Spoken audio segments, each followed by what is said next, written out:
Everybody, welcome back into another edition of Prime Sports World. And a very happy Tuesday from everybody here at Prime Sports World. On today's episode of the show, we're going to be breaking down week number 11 of Monday Night Football, and then we're going to open up that chapter and get into week number 12. I'm a coach, your host, David I. Point Huppin. I'm joined here by my co-host, Mr. TJ Hopkins, and from the Daily Blitz blog, Mr. Christian Simpson. If you like what we're doing here at Prime Sports World, please like, share, and subscribe to the podcast as we continue to give you guys consistent, relevant content on a week-to-week basis. But yeah, thank you very much for that. For the intro. Hello, gentlemen. Happy Tuesday. How is everybody doing? See, he rude. He always got his microphone and shit muted. He rude. He's rude. But nah, I'm good, man. How you doing? Good. I'm glad. Without further ado, let's get right into Monday Night Football and a beatdown at the Death Star as the Dallas Cowboys beat the Las Vegas Raiders 33-16. Dak Prescott, talk about a virtuoso performance. 25 of 33, 260 yards and 4 tutties. Javonte Williams, 7 yards away from the century mark and had the most touches he's had so far this season. George Pickens and CeeDee Lamb, after being weirdly benched for like the first series in this game, both had receiving touchdowns. Also did Jake Ferguson and also did Ryan Flornell. And then on the Geno Smith side, on the Raiders side, Geno Smith, not a great day at the office. Really head-scratching, like just play calling for the Raiders as a whole. 42 pass attempts for Geno Smith for 238 yards and 1 touchdown, 1 pick. And you use a first-round pick on Ashton Genty. You only give him 6 carries. Doesn't make a whole lot of sense. Brock Bowers, 7 for 72. Yeah. Trey Tucker had the lone receiving touchdown in this game. Also, shout out to Dallas Cowboys. First game back after the tragic passing of Rashad Breeland. Had to feel good to get a victory in his honor. Talk to me about it. Yeah. It makes sense. It makes sense because bad teams do bad things. Okay. Bad teams do bad things. So it makes sense. It makes sense for them to do something idiotic. Christian, am I wrong? I mean, I'll never give you credit and say that you're right, but you might be on to something. You validate the statement. That means I'm right. So his carries, like, you use a first round pick of this guy. So they beat Tennessee. He had 23 touches. Like you see, 75 yards and a touchdown. Since that game, he's had 6 carries, 13 carries, 19 carries, and 6 last night. I think if you use a first round pick on somebody, you probably want to use them a little bit. But that's just me. Yeah, most definitely. But I want to really tip my cap to the Dallas Cowboys because that's not an easy situation to come in and play after you lose a brother on your team. And even if they lost this game, which we knew they weren't going to, even if they lost this game, just them showing up on the field is a win in itself. You get what I mean by that? Like, yeah. A lot of teams, it's tough to flip that switch back to football after something like this happens. I remember saying this to you, David, after the whole thing with DeMar Hamlin happened with the Buffalo Bills. We were talking about that playoff game that they lost to the Cincinnati Bengals. And I'm like, look, people can say that the window closed, but I'm sure football was probably the last thing on their minds back then. They almost saw their teammate die on the field. But this was probably, and I think that's kind of like one of the benefits of having a guy like Dak Prescott on your team. Like, he seems like a really like a natural leader. Like, been there, Yeah, most definitely. But from the football standpoint, this is probably the best game the Cowboys have played all year long. I mean, the offense was in tune. If Dak throws the ball that many times a game, and I mean, he looked flawless in this game. The defense did what they had to do. Then again, it was against the Raiders, so TJ's not wrong. Yeah, bad teams really do bad things. Well, I did find it funny, when they had the post game interview, and I don't remember who it is right now at the top of my head, but she interviewed Dak Prescott. It's like, oh, what was the difference with this offense as opposed to the last couple of weeks? Well, playing the Raiders certainly helps. I mean, also you got to think they got Demarion Overshone, who played his first game this season. Siobhan Ravel, who was a third-round pick, who many people had a first-round grade on. He played his first game of the season last night as well. Logan Wilson and Quentin Williams, two guys that you traded for at the trade deadline, they played in their first game as a member of the Dallas Cowboys. And so you add these defensive. Billy Hooker, who missed some time, also returned to the lineup after their bye. So there's something to be said about having players like that healthy and returning into your lineup. Yeah, and I think the presence of Demarion Overshone is going to help because they missed that pass rush. He brings that. That's what he was at Texas. He was the guy that could get home to the passer on any down, and I think he can give Dallas that that consistent rush up front. And as far as this being the best game the Cowboys have played this season, you can argue that with this. You can argue that with the Commanders game. That was a pretty complete game for them. It's on the Raiders side, like again, like it's just like them and the Giants, right? Like it's just so it's beyond frustrating. I mean, because at least with the Giants, like you see flashes, right? You see flashes of promise. You know the pieces are there in some capacity, right? Like you got what's his name? You got Malik Neighbors coming back a year next year. You got your QB of the future in Jackson Dart. You just got to teach his ass, hey, bro, just slide, like live to play another down. Cam Scatterboo gonna be a problem for a long time to come. He got to stay healthy. And then on the defensive side, again, the individual talent is there. Brian Burns, Dexter Lawrence, Abdul Carter, Kayvon Thibodeau. You just got to somehow get that shit to gel together. On the Raiders side, it's way more frustrating because you got Max Crosby. You're not going to trade him. You have no QB of the future.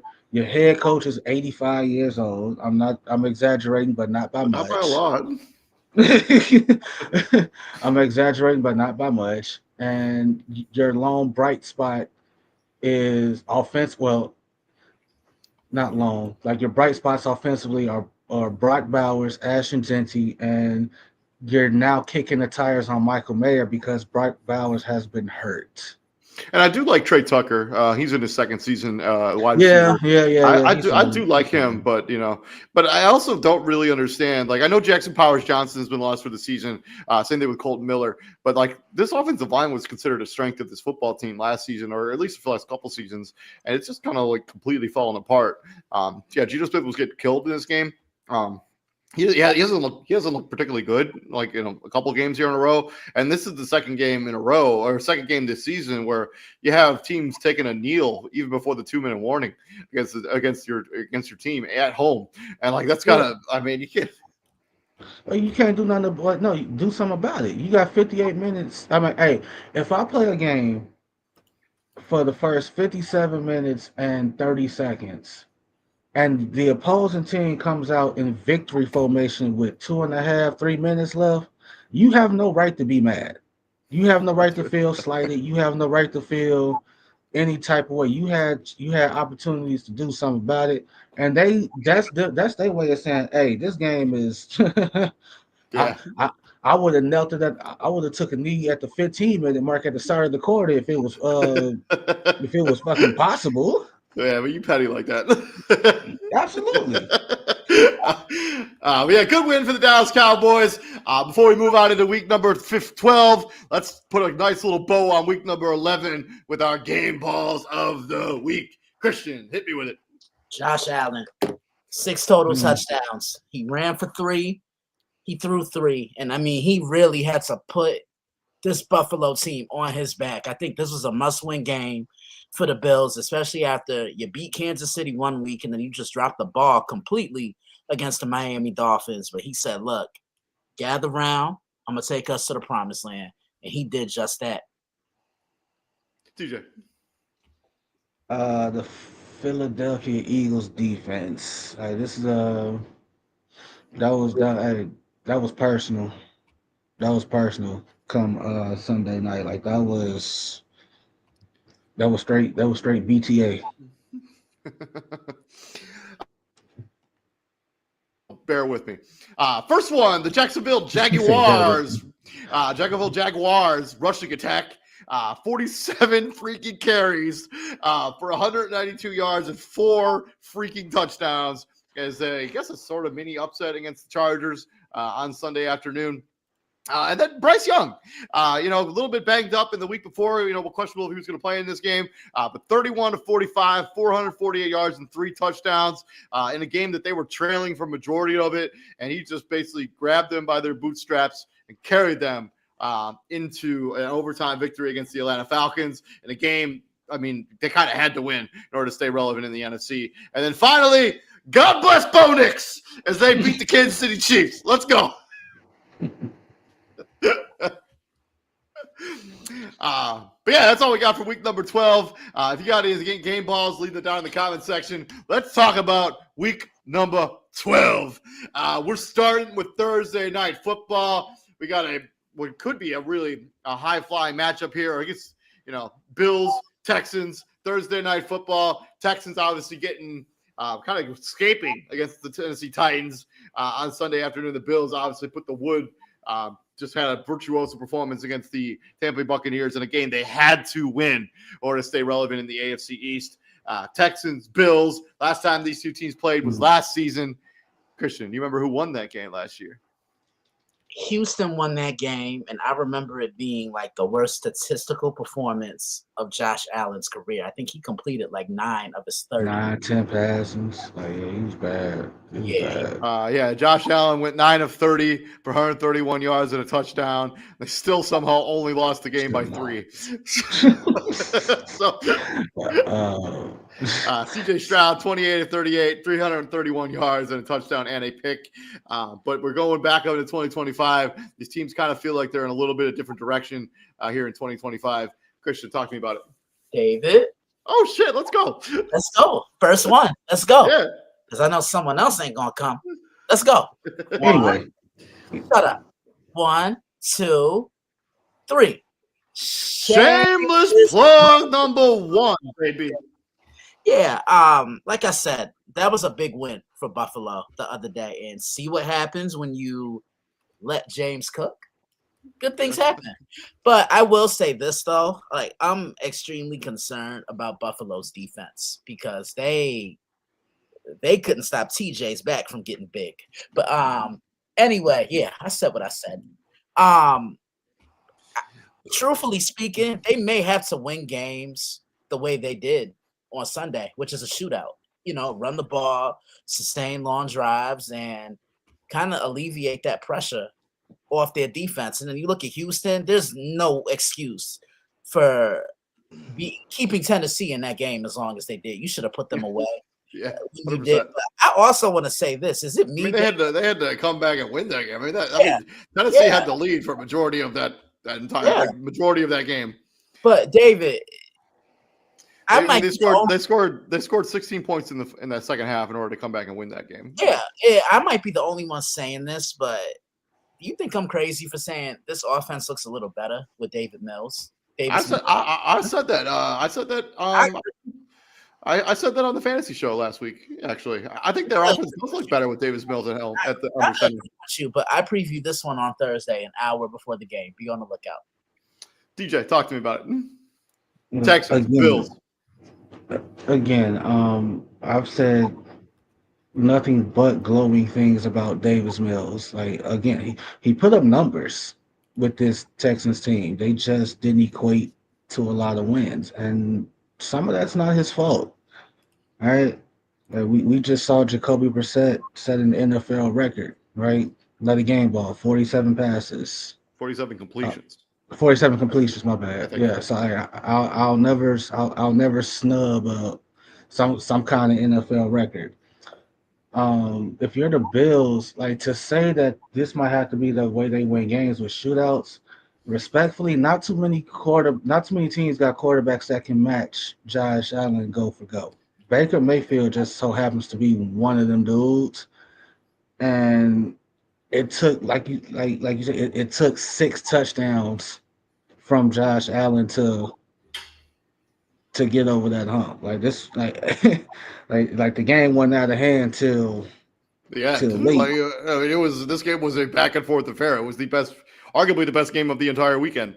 And yeah, So this, I mean, I'm going with the Bills for obvious. I mean, like it's no disrespect it's no disrespect to Davis Mills, but I'm going with Buffalo. Now, if Houston can make shit difficult like they did a year ago, like then hey, it's a different story. But I'm not anticipating that. I think that was a one off. So give me Buffalo. so CJ Stroud still in the concussion protocol, will not Yeah, he's play not playing. in this game. I'm going to go with the Buffalo Bills. I just think they have Josh Allen, and the Texans currently don't. And Nico Collins. I do think this game is going to be higher scoring than people expect. Man, this Texans defense is for real, though. I mean, I don't know. I think this game is going to be closer than I think what we were kind of predicting. As I think Davis Mills This will team score is some not. I mean, like y'all know that saying, like you are what your record says you are. Like, do y'all really believe that Houston's 5-5? Like, do y'all really believe they a 5-5 team?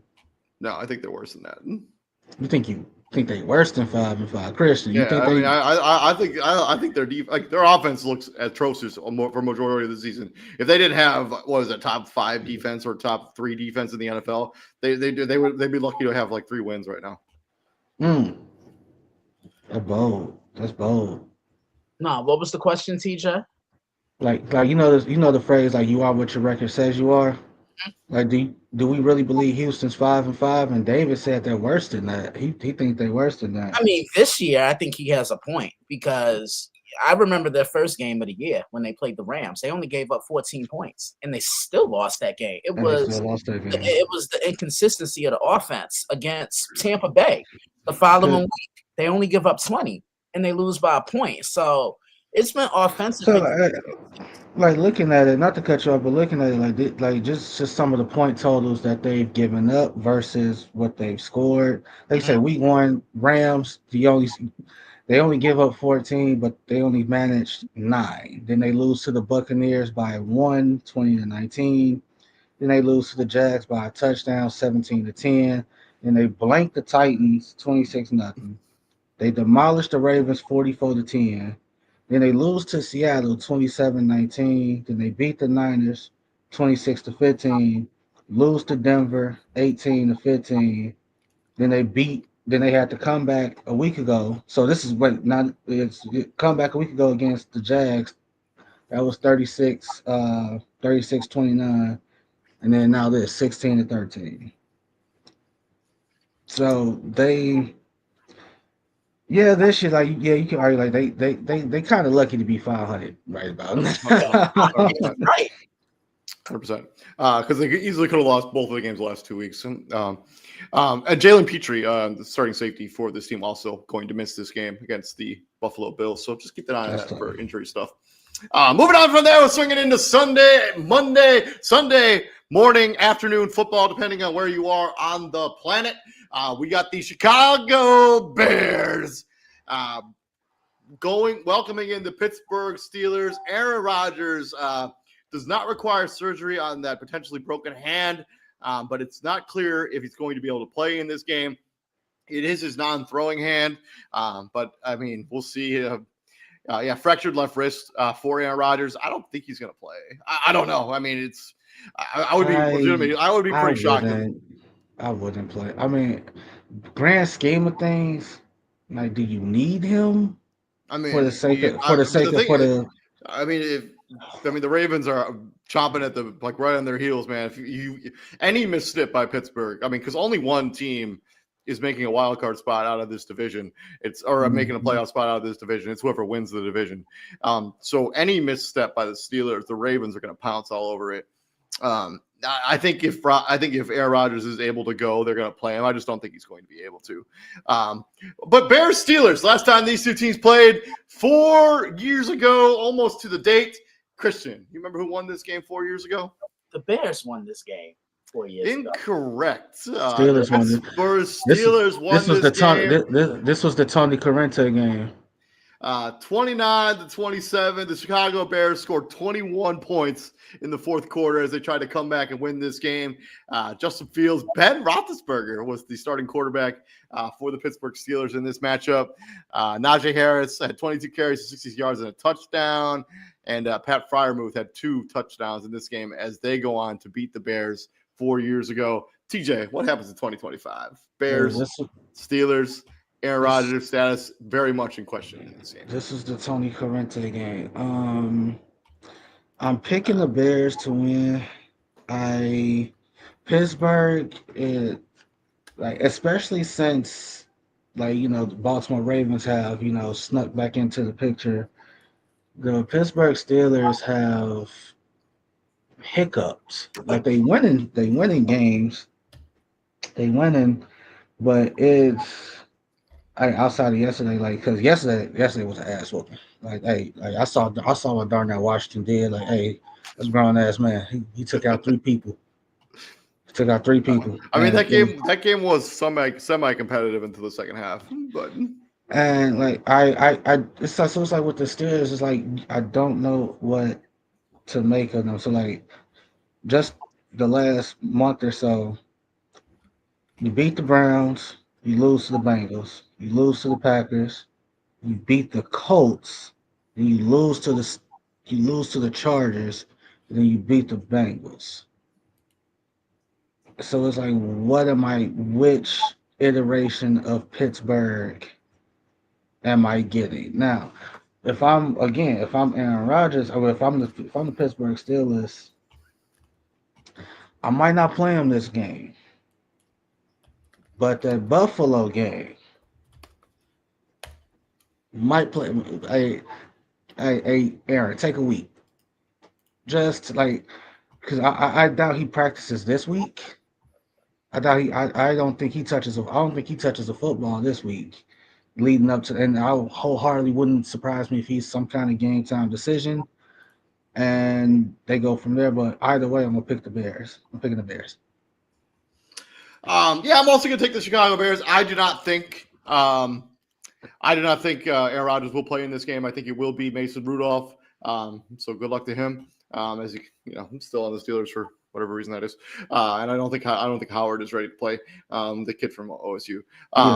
I'll take the Bears. I wouldn't be surprised if Aaron Rodgers was like, "Oh, it's the Bears. I kind of have to play in this game. I have to, beat them like I always do." But I don't think it's going to matter. I think the Bears are on a roll right now. The Bears are just they seem like one of those teams right now that just finds a way to win every single week. Christian, you can't hear you. Oh, I was trying to play the clip of Aaron Rodgers saying he owns y'all, but see, I was gonna preview this one because I saw he was trying to play in this one, but I'm with you guys completely. I don't think he should come back for this. The Buffalo game, yeah, most definitely. I like the Bears. Definitely. I like the Bears to keep rolling. I like what the Bears are doing right now. I think this is going to be one of the closer games of the day. I agree with you on that. Moving on from there, going into the AFC, we got the powerhouse New England Patriots going into Cincinnati, taking on the lowly Bengals. Last time these two teams played was actually last season in week number 1, and the Patriots got the victory 16-10 in that clunky game by Cincinnati, as it came out of the gate really kind of sluggish, then weren't able to recover for the remainder of the season. With that being said, this is 2025, and New England is the powerhouse right now, number 1 seed in the AFC East. I think if the playoffs were to start today, I think they'd be the number 1 seed in the entire AFC. Them and the Colts have a similar record. I'm going to go with the Patriots. I have not seen anything out of Cincinnati, especially on defense, that I think fills me with confidence. DJ. Yeah. What more needs to be said? What more needs to be said? Go ahead. Moving on from there, back into the NFC, and with the NFC East Giants going into Ford Field in Detroit and taking on the leading Lions.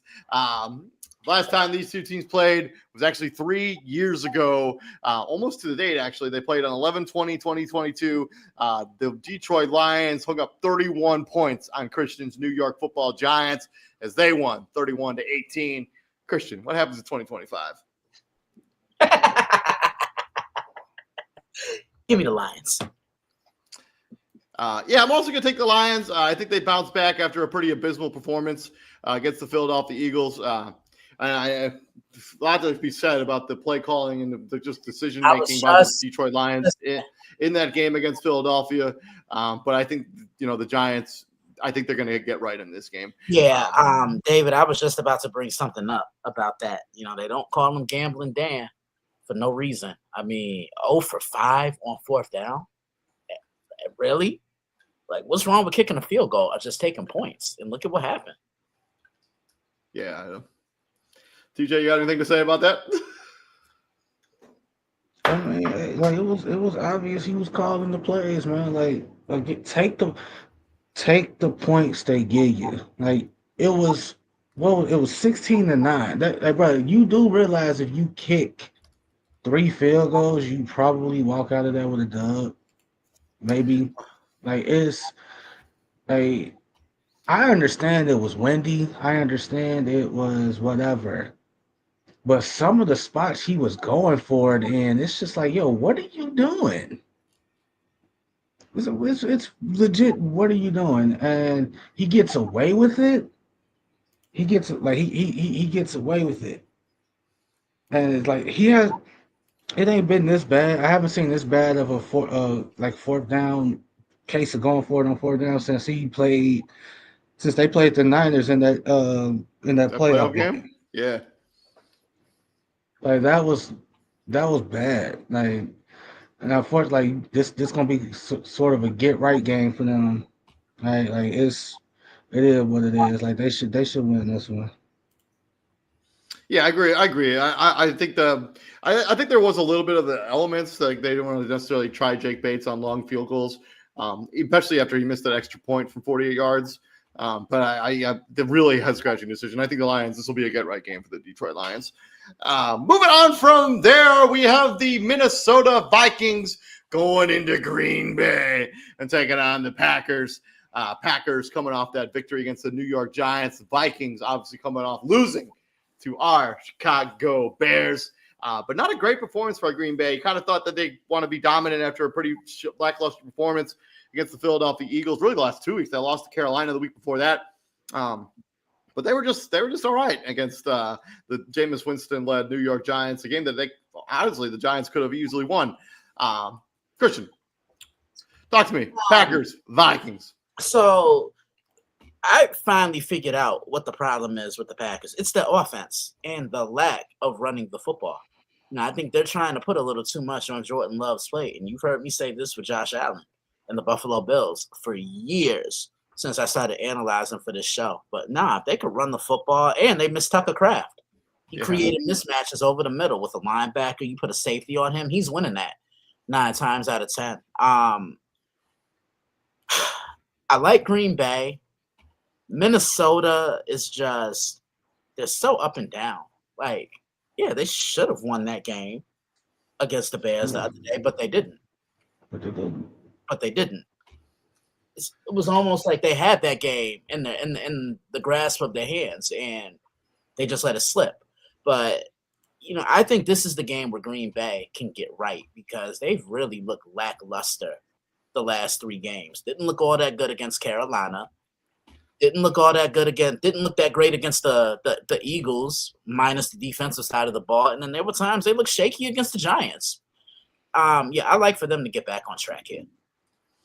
No, go ahead. So Jay McCarthy has thrown a more interceptions than he has thrown touchdowns in so far this season, and he hasn't been remotely good. I know they scored 21 points in the 4th quarter. It was like shades of that comeback last year. Why does ESPN.com say that Minnesota won this game 27-24? What the hell? What? Wait a minute. Anyways, this is okay. Because Minnesota. I mean, JD McCarthy just hasn't been it. He's thrown bad interceptions late. He doesn't seem to have the rapport that you kind of look for with Justin Jefferson, who's visibly frustrated at times during that game against Chicago. Not getting Jordan Addison involved in the game plan as much as you'd like to either. This is from week 1. Duh. Anyways, I'm gonna take the Packers to win this game, even though I haven't loved what I've seen out of them on offense either. I think the Josh Jacobs injury is really problematic as he kind of stabilizes this offense. I haven't looked to see what his situation is, if that is going to be a multi-week injury. I know it's some sort of knee injury, so I keep an eye on that. But I will take the Packers. I meant to mention this during the Bears. During the Bears-Vikings, or when I was talking about the Bears, I don't know if you noticed when Nashawn Wright got the touchdown, or got that interception, and kind of went down to a knee. Just wanted to give us thoughts and prayers out to the family and friends of John Bean. Was one of the head coaches from Last Coach U, the TV aired on Netflix. Has a bunch of players in the NFL, including C.J. Anderson, Super Bowl winner. He was fatally shot and killed on Thursday in Oakland on campus in a targeted attack. Just thoughts and prayers with him. And Nashawn Wright was clearly very emotional during that game. And if you listen to the interview that he gave after the game, it's got to be tough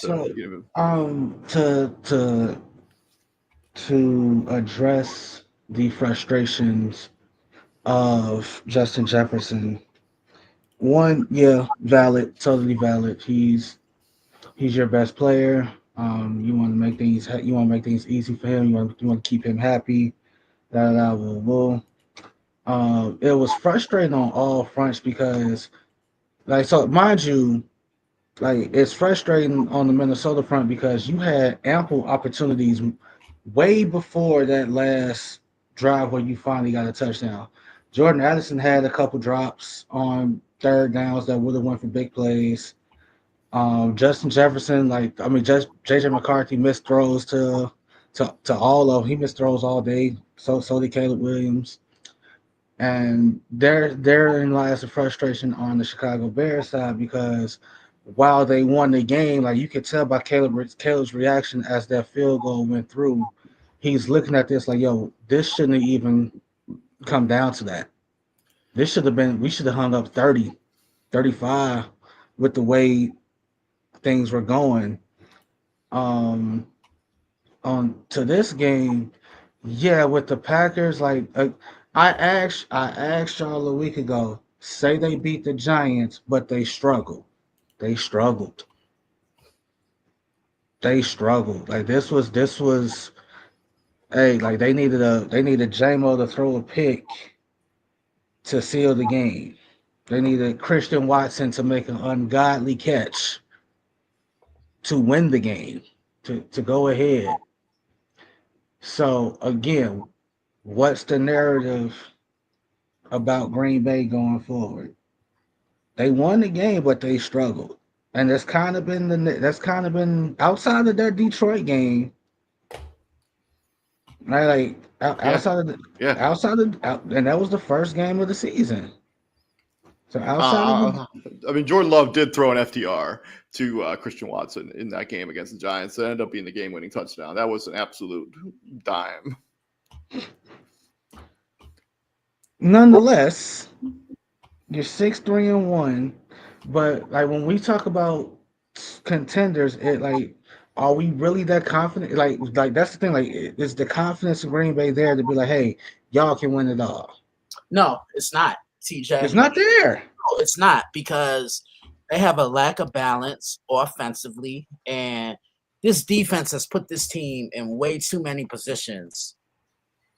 Especially this team their defense has put their offense in way too many positions. Hey, look, we forced a turnover. We got a sack. Do something with it. And they haven't been able to do it. To be honest with you, I've been side-eyeing the Green Bay Packers since they lost to Cleveland.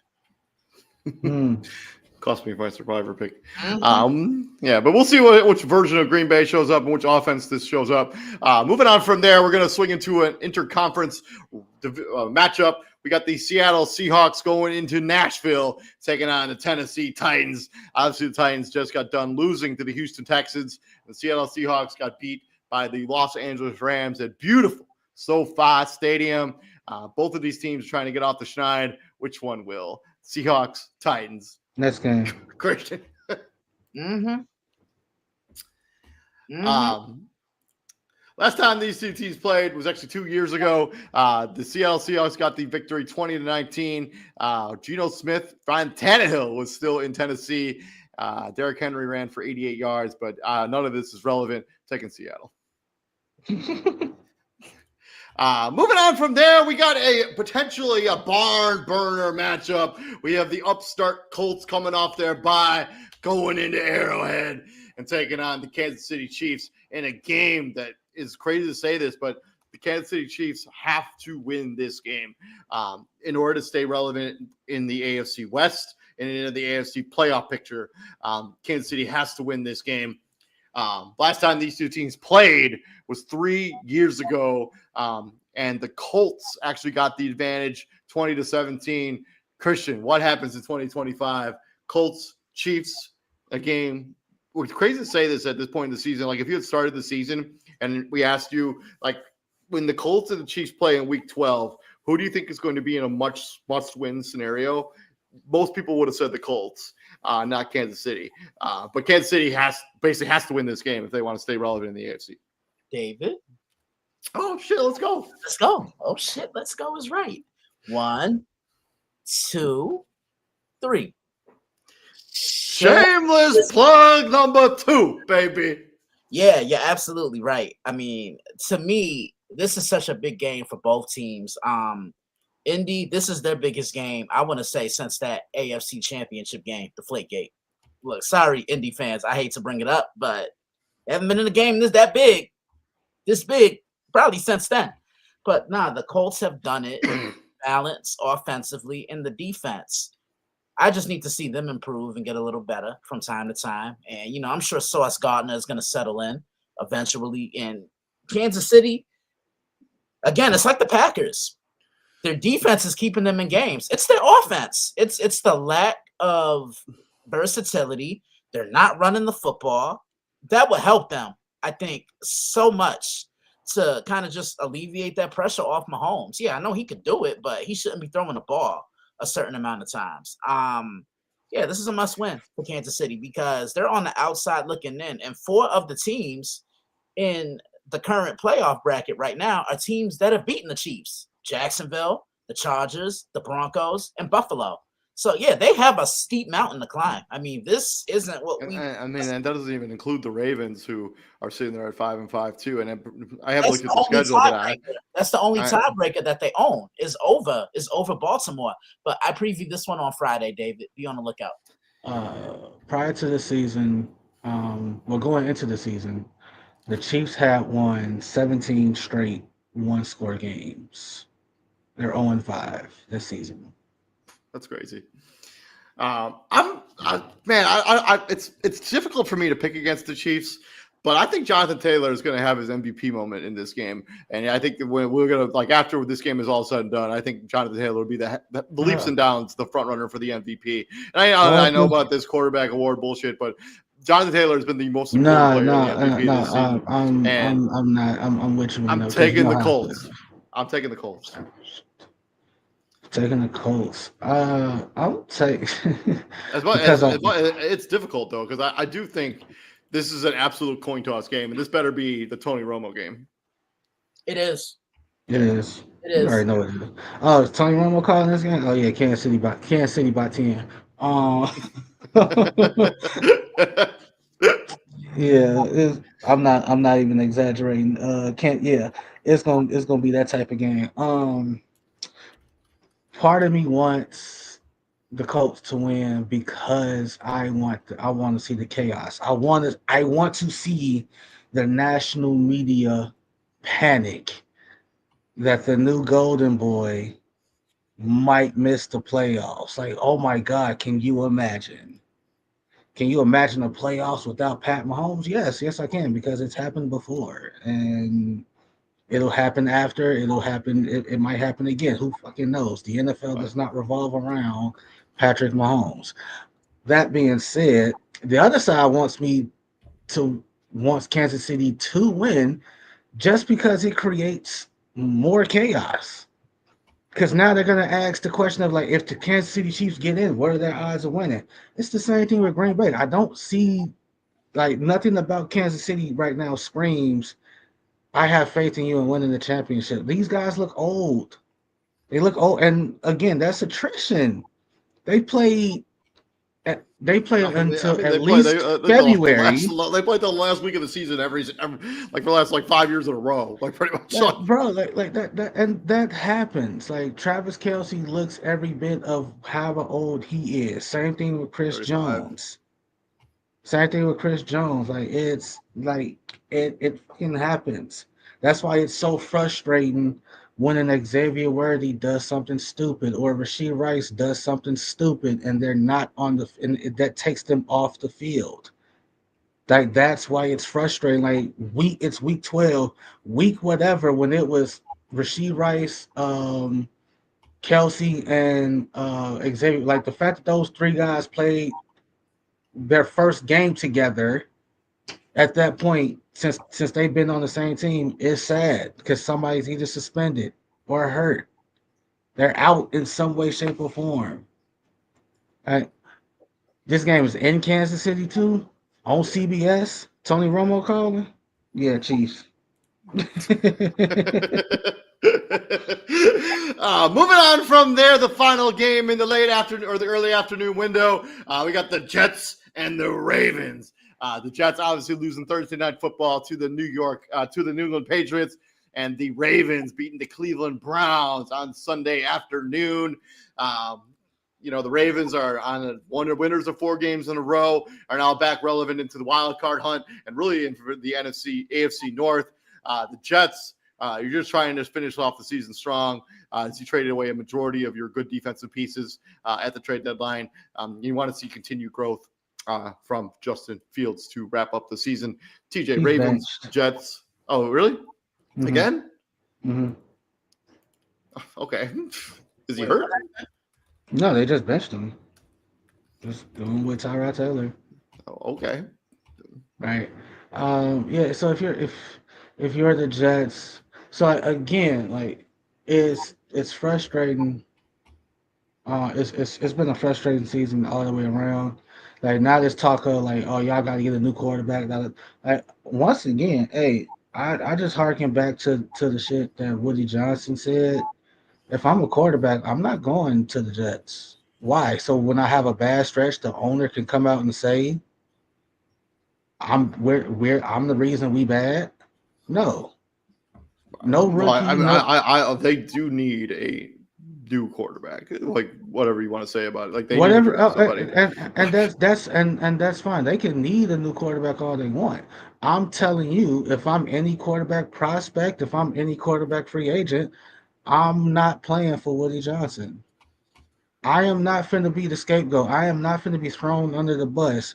Once again, I'm not finna have a bad stretch when I need my team to stand by me, just for the owner to be like, well, if we had better, any coach would struggle with that quarterback play. You paid me.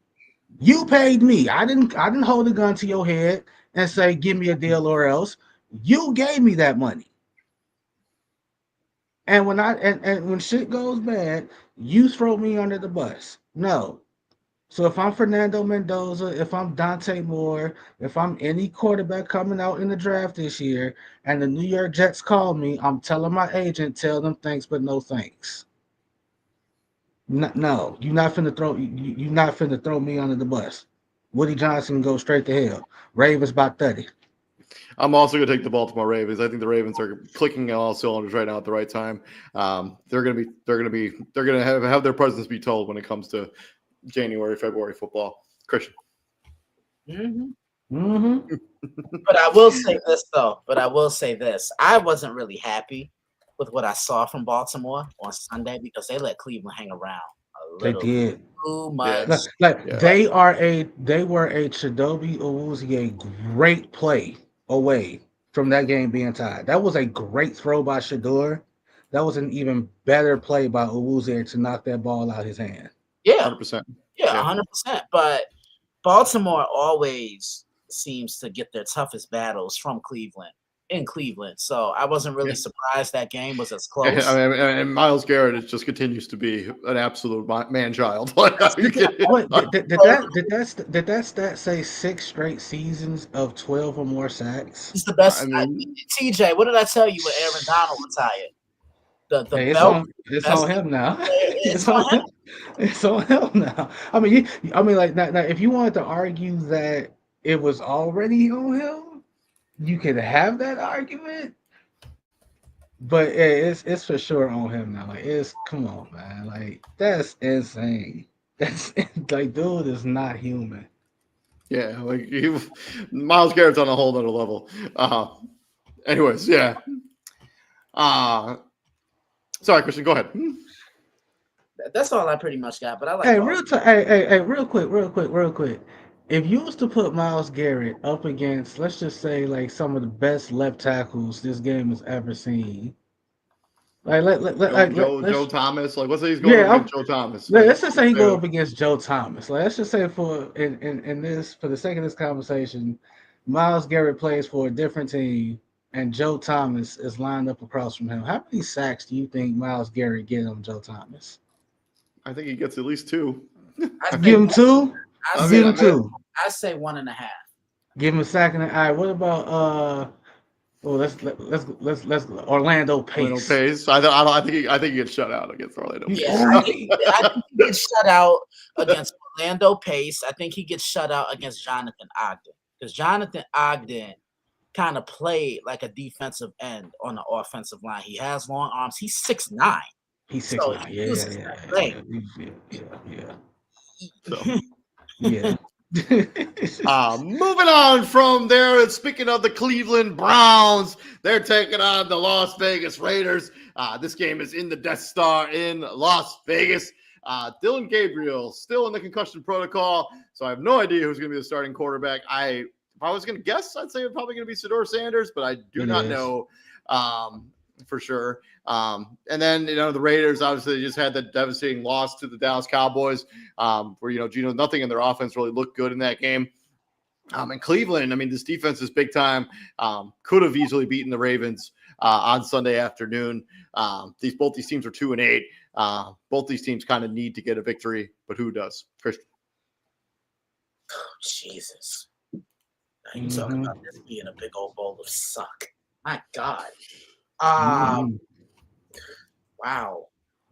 The Browns, the Raiders, the Browns. Picking the Raiders would pretty much go against everything I stand for, wouldn't it, TJ? Man, this is like having to choose between chitlins and pig feet. They both nasty. Yeah, that's what I'm saying. You know what? Damn it. I'm making a first on the show. This game ended in a tie. Wow. Last time these two teams played was actually last season. The Las Vegas Raiders got the victory 20-16. Starting quarterbacks for these two teams, Deshaun Watson for the Cleveland Browns, and for the Raiders, do you know who it was for the Raiders? Aiden O'Connell? Not Aiden O'Connell. Minshew.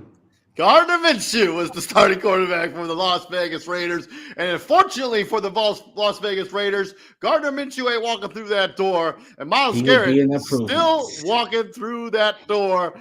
Give me the Browns. This defense is going to be big time.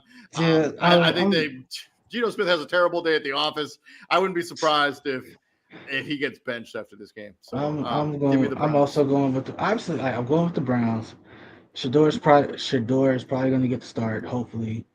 Obviously, no one is talking about the game.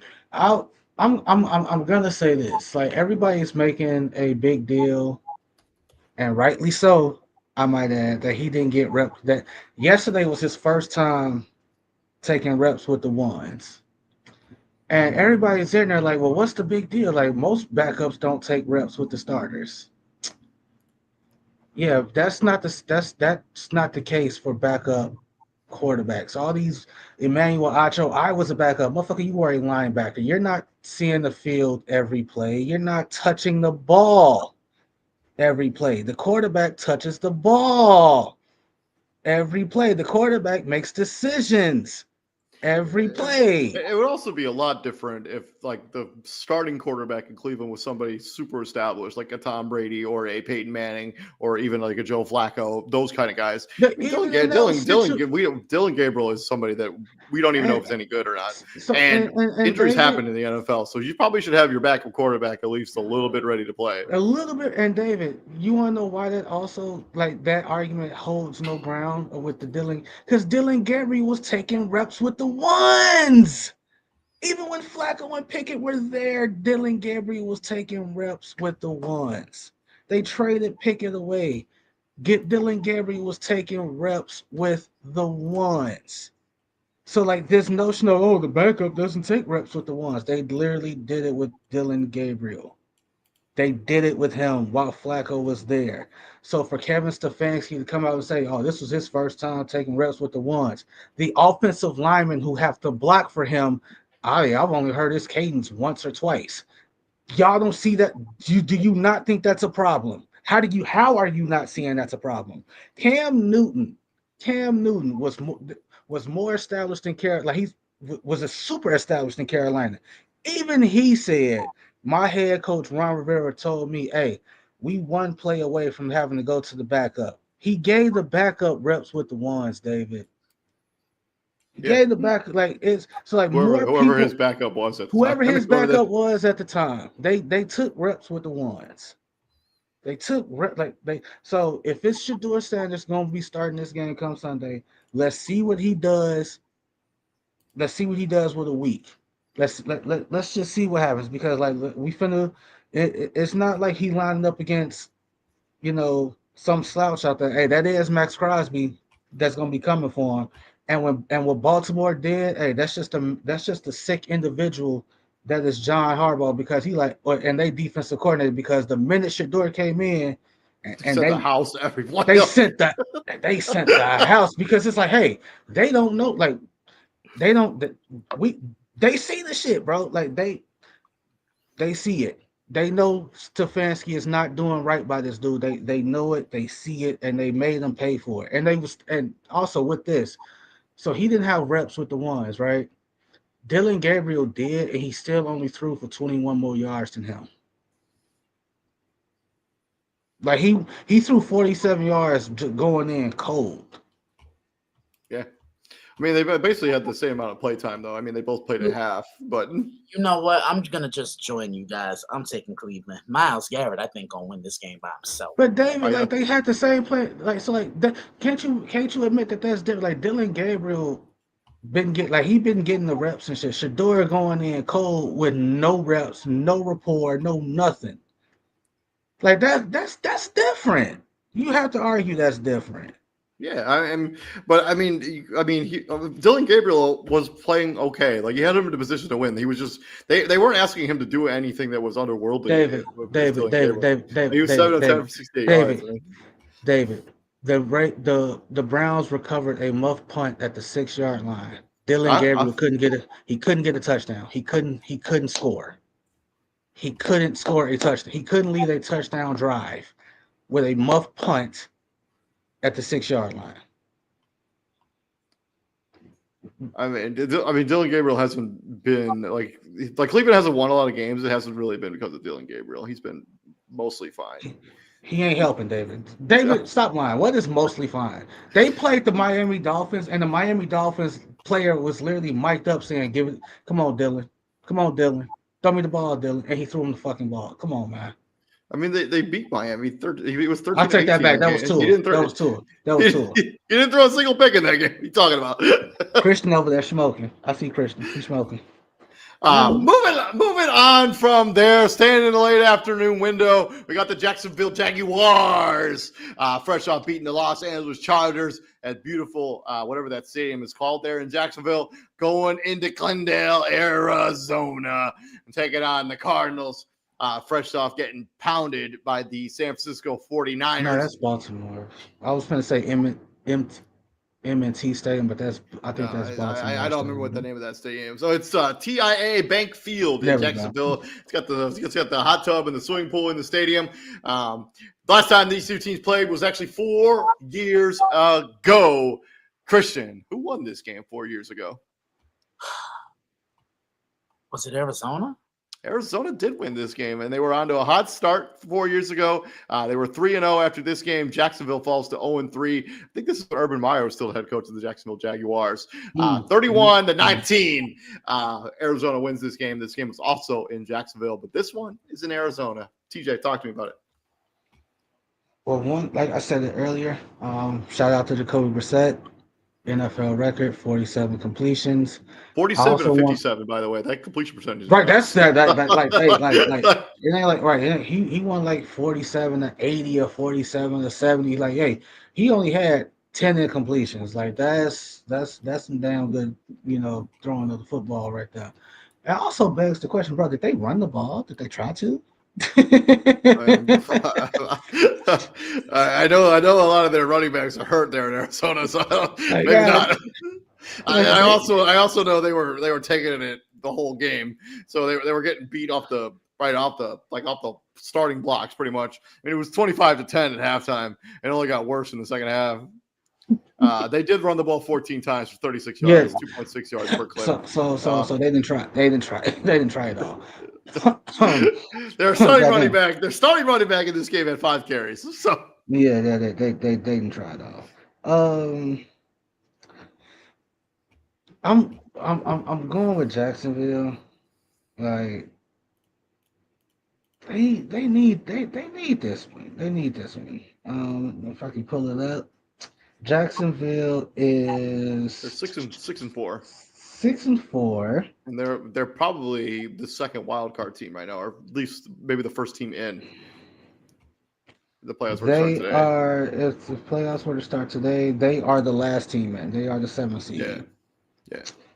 So you need this one, right, to stay on pace with the Chargers, who are in front of you. I mean, you just beat them. I mean, no, you didn't. They did. You did. You just beat them, and that's kind of like that's also what's frustrating about them. Like, you have a game like that where you put up 35 points and you make Justin Herbert's life a living hell. Justin Herbert didn't even throw for 100 yards. Yeah, you don't have to remind me. Oh yeah, my bad. Yeah. Not really, but it is. I'm wearing my Justin Herbert shirt right now. And so you're Jacksonville, like, yeah, you need this one. You need this one to stay afloat. Because like I said, like Houston's 5-5. Houston wins on Thursday, they're 6-5.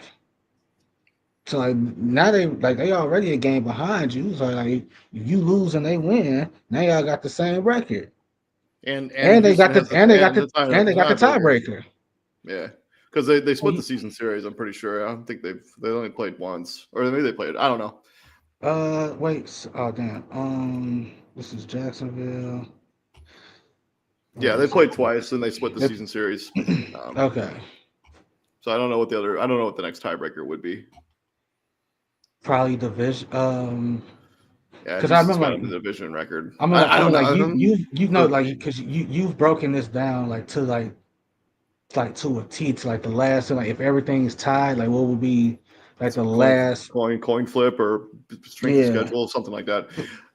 With that being said, I'm taking the Jaguars too. I haven't seen anything out of the Cleveland Browns or the Arizona Cardinals, especially on offense. I know Jacoby Brissett is throwing the football a ton. Maserati probably returns in this game as well. Trey Benson, also somebody who could return any game now for the Arizona Cardinals and give them a little bit of stability at that running back position. But this Jacksonville Jaguars defense is pretty big time, and they gave Justin Herbert all he can handle. I expect them to give Jacoby Brissett all he can handle as well. Give me the Jaguars.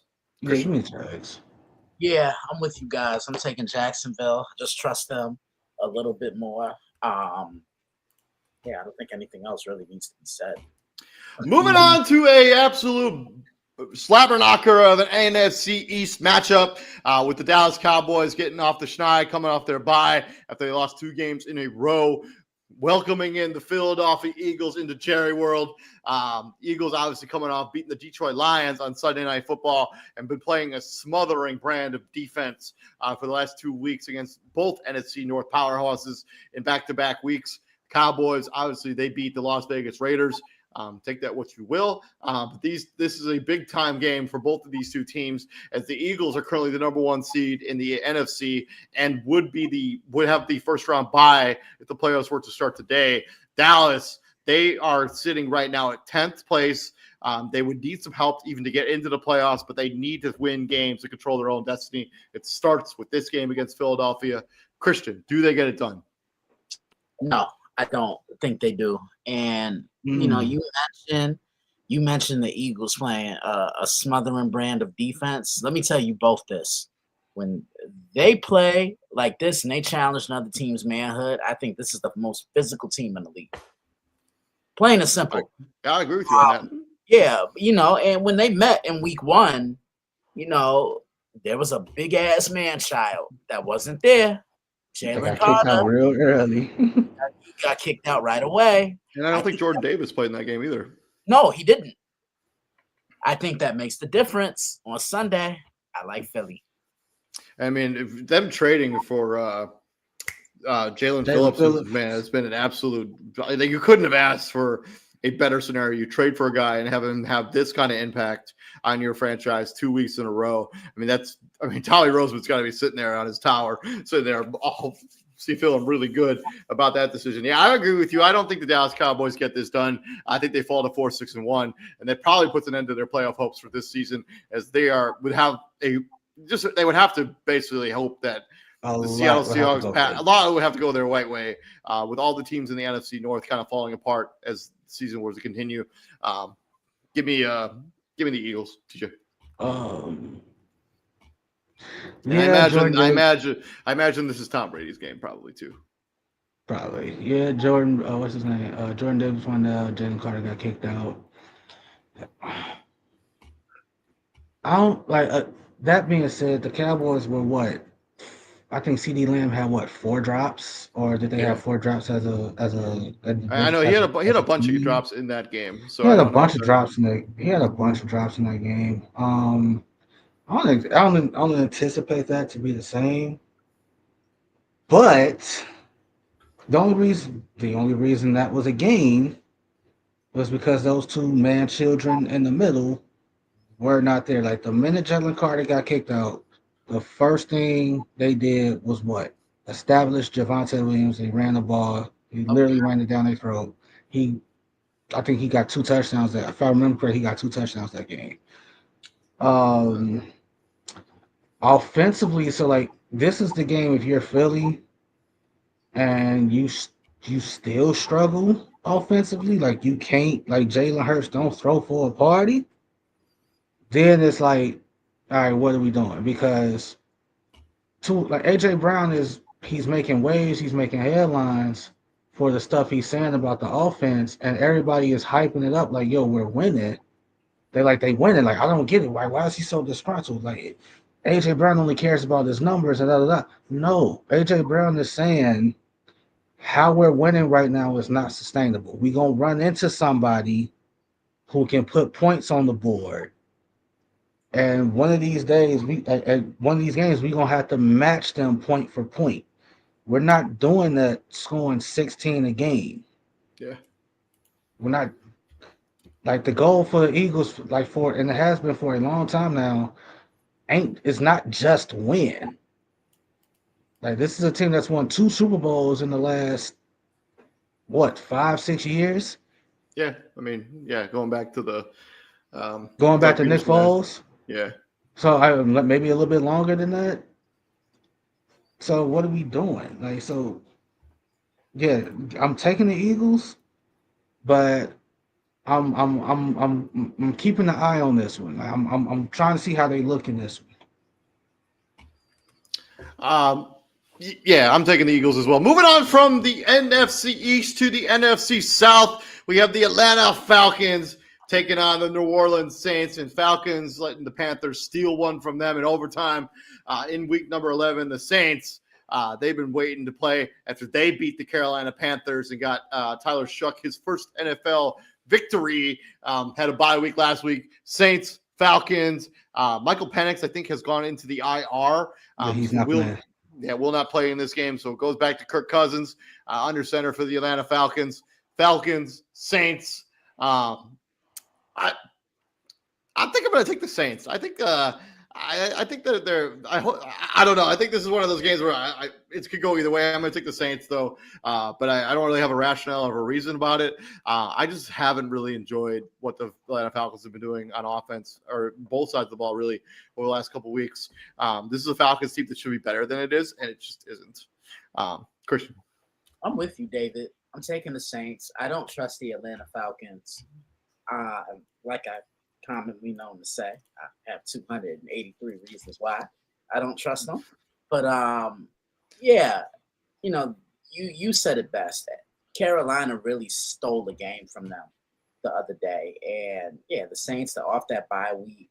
Saw something that they liked with this kid the other day, and Tyler Shug. Yeah, I'm gonna take New Orleans. TJ. Yeah, I don't think that if you had to poll fans and be like just not fans of the team, like just in general NFL fans, when you used to ask them who's the most what is the most frustrating team in the NFL, I'm willing to bet the Falcons would be pretty high on that list. And David shaking his head like, yeah, because I done put a lot of stock in these motherfuckers over the last. I mean, it's on top of that. I mean, they have all of the talent in the world on both sides of this football. I mean, you have Bijan Robinson. Many people talk about him being the number one running back in the NFL. You got Drake London, arguably a top 5 running back. And then on the defensive side, I mean, you have AJ Terrell, who many people think is arguably the best corner in the NFL. And you have Jesse Bates, the best. And has come a long way. AJ Terrell for the first 2 years of his career was burnt toast. Yeah, but I mean, he's really turned his career around. I mean, this is a team that has talent. They just can't seem to put it together for an entire game at most of the time. Yeah, Atlanta Falcons, super frustrating to be if you're a fan of the Falcons, I have kudos to you. I'm kind of with you. Excuse me. I want to ride with the Saints. Because if you're Kirk Cousins and you can't win this one, yeah, bro, hang him up. It's time. But I'm gonna go with the Saints. I don't feel good about it though. Moving on from there, Sunday night football, and we have what could be an absolute barn burner in the Tampa Bay Buccaneers going into L.A. Beautiful SoFi Stadium, taking on the Rams. And actually, so this is a rematch of an epic playoff game 3 years ago, where Tom Brady where the Los Angeles Rams on the way to going to the Super Bowl, Matthew Stafford versus Tom Brady in that matchup. And Baker Mayfield actually, after he was released by the Carolina Panthers, I think 2 or 3 years ago, he gets signed by the Los Angeles Rams. He's there for a week, and he ends up having to play in that game, ends up winning the game for the Los Angeles Rams. And a lot of things like him being able to play that well in that short amount of time. I remember the announcers made such a big deal about it, but I mean, it basically was the reason he ended up in Tampa Bay. And as they say, the rest has been absolutely history, as he's been awesome for the Tampa Bay Buccaneers. And at one point this season was the front runner for the MVP. That certainly has cooled off because of the play of the Tampa Bay Buccaneers around them. I have no idea if Bucky Irving's going to play. He's dealing with a bunch of injuries, shoulder and foot. I would imagine he's probably going to miss another game. But they have to like what they saw out of Sean Tucker. Rashad White continues to be steady. But this Rams team, I mean, they just seem like they're on a trajectory that's going to take them potentially to the Super Bowl. Christian, talk to me. Come on, David. Let's wrap this up. Let's go, baby. Oh, on my count. 1, 2, 3. Shameless plug number 3, baby. Yeah, Tampa Bay has come back down to reality since that 5-1 start. They've lost 3 of their last 4 games. That was a tough loss on Sunday in Orchard Park against Buffalo because their offense gave them plenty of opportunities to Their offense put them in position to either tie the game or take the lead, but defense gave it up. So defense was extremely optional in that game. And I just think the injuries have caught up to Tampa Bay. I'm looking at Rashad White. I think he's going to be the X factor here for Tampa Bay because he's a phenomenal blocker. He's going to have to protect Baker Mayfield's blind side. He's a threat in the passing game and taking handoffs out the backfield. And, you know, you look at the Rams, I think this is the biggest threat to the Eagles in the NFC right now. I mean, these are probably the top two teams in the NFC, Philly and Los Angeles. Yeah, the Rams are rolling. I love what their defense did on Sunday, picking off Sam Darnold 4 times.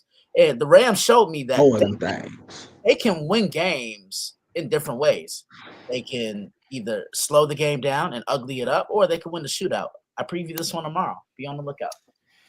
Yeah, I think the injuries, especially the Bucky Irving injury, I think he's such an X factor for this Tampa Bay Buccaneers. I mean, obviously Mike Evans, Chris Godwin, it kind of looks like he's not the same guy as he was a couple of years ago.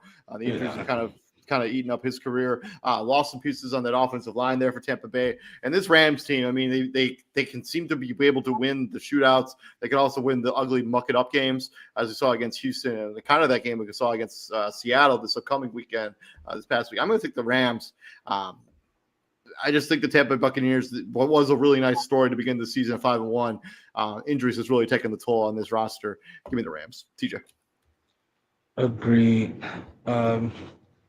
Just to echo y'all, like, I don't care how good you are. I don't care how good, like, as a quarterback, I don't care how good you are. If you constantly if you're constantly having to deal with interchangeable parts, especially when you've